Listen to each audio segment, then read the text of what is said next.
Conversation of KCC tutorials. तो बच्चों आज हम 10th इंग्लिश मीडियम का 3.1 night of the scorpion a poem सीखने वाले हैं, जो कि निसिम एचके इन्होंने लिखी है। तो अब इस पोएम में क्या दिया है वो हम स्टार्ट करेंगे। देख लो, night of the scorpion, Nissim Ezekiel. I remember the night my mother was stung by the scorpion. यानी कि मुझे वो रात मालूम है जिस रात में मेरे माँ को स्टंग यानी कि बिच्छू ने डंक मारा था। स्कॉर्पियन यानी कि बिच्छू और स्टंग यानी कि डंक मारना। तो मुझे वो रात मालूम है जिस रात मेरे माँ को बिच्छू ने डंक मारा था। 10 hours of steady rain had driven him to crawl beneath the sack of rice। लगातार कंटिन्यूअस 10 घंटों तक बारिश हो रही थी, जिसकी वजह से ड्रिवन हिम, जिसकी वजह से वो क्रॉलिंग करता, रेंगते हुआ, चलते हुए हमारे जो घर में सैक ऑफ राइस यानी कि जो चावल की बोरी थी उसके नीचे आकर बैठा था। Parting with his poison flash a diabolic tail in the dark room, he risked the rain again. Parting with his poison यानी कि उसने क्या किया, तो उसका पॉइजन, पार्टिंग यानी कि छोड़ दिया। कहां पर? फ्लैश, उसके मां के पाव में उसने डंक मारा। Of diabolic tail in the dark room. अब बारिश हो रही थी जिसकी वजह से घर में अंधेरा था। उस डार्क रूम में क्या किया, तो डायबोलिक टेल यानी कि क्या, देख लो, डायबोलिक का मीनिंग होता है having the qualities of devil और विक्ड, जिसमें डेविल जैसी क्वालिटीज है, बुरी क्वालिटीज है। ऐसी जो टेल थी उसमें ही उसका डंक होता है, विष होता है। तो उस टेल से मेरे मां के पैरों में उसने विष छोड़ दिया। ही रेस्ड द रेन अगेन। और जब उस घर में उसके मां को उसने डंक मारा तो सोचेगा कि अब मुझे ढूंढेंगे लोग। तो उसने क्या किया, अगेन रिस्क लेकर वो अगेन रेन में बाहर, घर के बाहर चला गया, क्योंकि ढूंढने के बाद वो मुझे मारेंगे ऐसे सोचेगा। मारने के बाद वो अपनी जगह तो बदलेगा। The peasant came like swarm of flies. Swarm यानी कि ग्रुप। तो पिजेंट्स यानी कि जो उसके नेबर्स थे, पिजेंट्स यानी कि जो खेती करने वाले लोग होते। तो आसपास के किसान लोग वो सारे came like swarm of flies यानी कि एक मक्खियों के झुंड की तरह हमारे घर में आने लगे, देखने के लिए उसके मां को क्या हुआ है। एंड बज the name of God 100 times। और बजिंग करना यानी कि बोलना। तो बार बार वो भगवान का नाम ले रहे थे, करीब करीब 100 बार तो लिया ही होगा। To paralyse the evil one. Paralyse यानी कि क्या होता है, टू स्टॉप एन एक्टिविटी। तो जो डंक का असर है उसे रुकने के लिए भगवान का नाम ले रहे थे कि हे भगवान, उसके डंक का उसके यानी कि कवि के मां के ऊपर कोई असर ना होए, इसलिए। With candles and with lanterns throwing giant scorpion shadows. अब वो जो किसान लोग थे वो कैंडल्स, मोमबत्ती, लैंटर्न यानी कि लालटेन, वो लेकर बाहर की तरफ चल जाते उस स्कॉर्पियन को, उस बिच्छू को ढूंढने के लिए। अब क्यों होता है ये हम आगे देखेंगे। Throwing giant scorpion shadows on the mud baked walls, यानी कि जो मड से, कीचड़ में से बनी हुई जो वॉल थी घर की, तो उस पर इन्हीं गांव वालों की परछाई, शैडो बन रही थी, जो कि एक बड़ी सी बिच्छू की तरह दिखाई दे रही थी। दे सर्च फॉर हिम। और वो सारे अड़ोस पड़ोसी जो थे वो बिच्छू को ढूंढ रहे थे। He was not found. मगर उन्हें बिच्छू नहीं मिला। They click their tongues.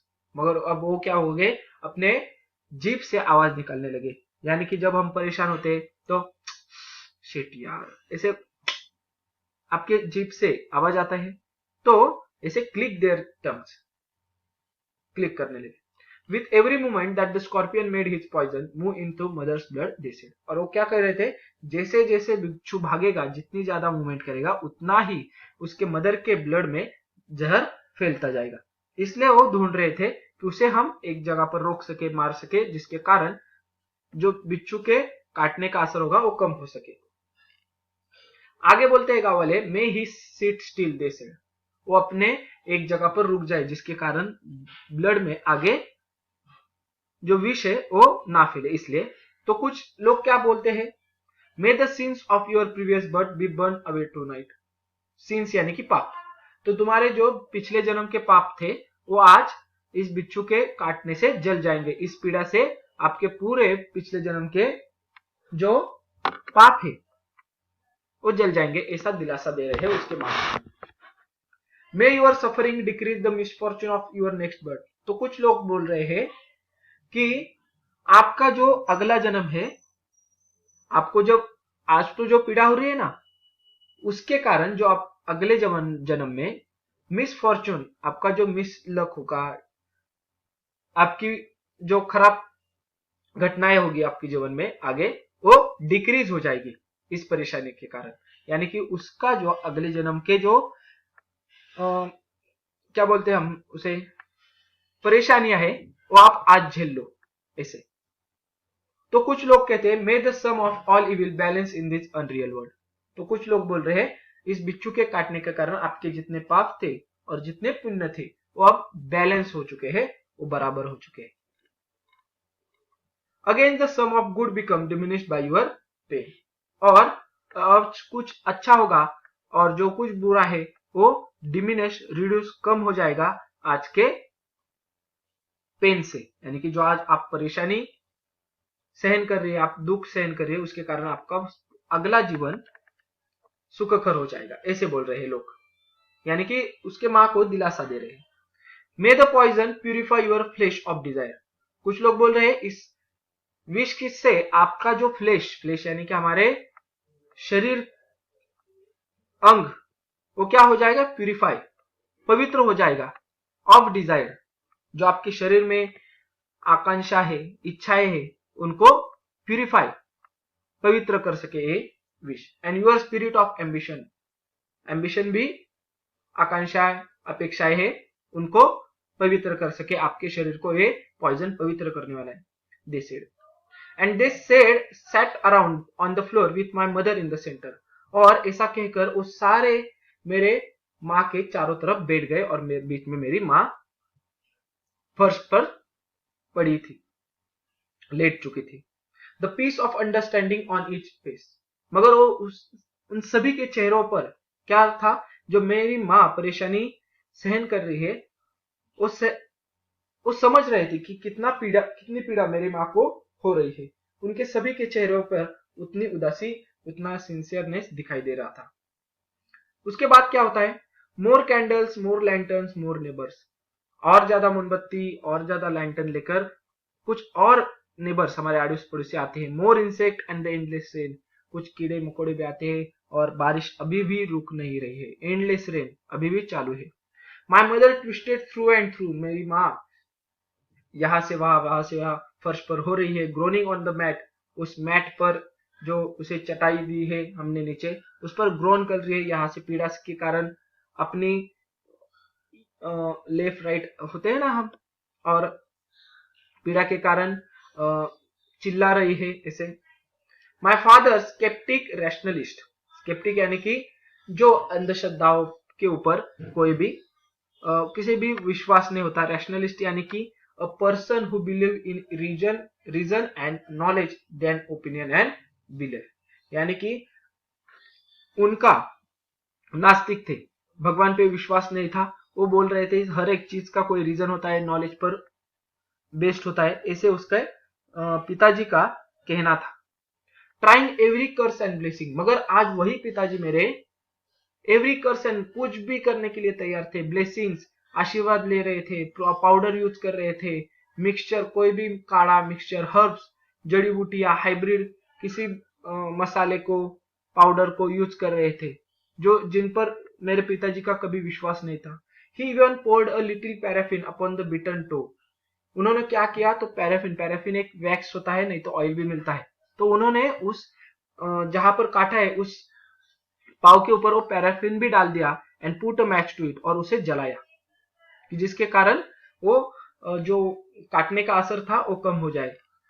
I watch the flame feeding on my mother, मैं देख रहा था कि जो फ्लेम वो आग जल रही थी मेरे माँ के पाँव के ऊपर। I watch the holy man perform his rites to tame the poison with the incantation. मैं देख रहा था एक पुजारी, होली मैन पुजारी थे, जो राइट एक यज्ञ कर रहे थे छोटा सा, जिसके कारण उस पॉइजन का मेरे माँ के ऊपर असर ना हुए। टेम यानी कि कम करना, असर कम करने के लिए। विथ एन इनकेंटेशन, इनकेंटेशन यानी कि बार बार मंत्र पढ़ना। The chanting of words claim to have magical power, यानी कि ऐसे जो कुछ वर्ड्स होते हैं जिनमें मैजिकल पावर होती है, ऐसे वर्ड्स वो दोहरा रहे थे, बार बार बोल रहे थे। After 20 hours it lost its sting, और करीब करीब 20 घंटों के बाद जो स्टिंग यानी कि जो बिच्छू ने काटा था उसका असर अब कम हो चुका था और मेरी माँ को अच्छा लग रहा था। My mother only said thank God the scorpion picked on me. मगर जब मेरे माँ को होश आया तब मेरी माँ उठकर यही एक वाक्य बोली, क्या बोली कि थैंक गॉड, अच्छा हुआ मेरे बिच्छू ने मुझे ही चुना काटने के लिए, एंड स्पेयर माई चिल्ड्रन, और मेरे बच्चों को बख्श दिया, मेरे बच्चों को नहीं काटा, मुझे काटा, अच्छा हुआ उल्टा। तो ऐसी होती है माँ जो कि देख लो कि कोई परेशानी आ रही है तो मुझ पर आने दो, मेरे परिवार के ऊपर, मेरे बच्चों के ऊपर ना आए। ये हमें मुझे एहसास हुआ, ऐसे कवि बोल रहे उस दौरान। तो ये थी हमारी poem the night of the scorpion. आशा करता हूं ये पोएम आपको बहुत ही अच्छी तरीके से समझ में आ चुकी होगी। इसके कुछ हार्ड वर्ड्स रहेंगे, आपको यहाँ तो बहुत सारे दिए, वो आप लिख लो, और अगर और कुछ हो तो आप डिक्शनरी से देख लो, नहीं तो मुझे व्हाट्सएप कर दो, मैं उसके जो अर्थ है वो भी बता दूंगा। तो अगर ये वीडियो आपको अच्छी लगी होगी तो प्लीज ज्यादा से ज्यादा इसे लाइक, शेयर एंड कमेंट करते जाइए। और अगर आपने अब तक हमारे चैनल को सब्सक्राइब नहीं किया होगा तो प्लीज सब्सक्राइब आवर चैनल।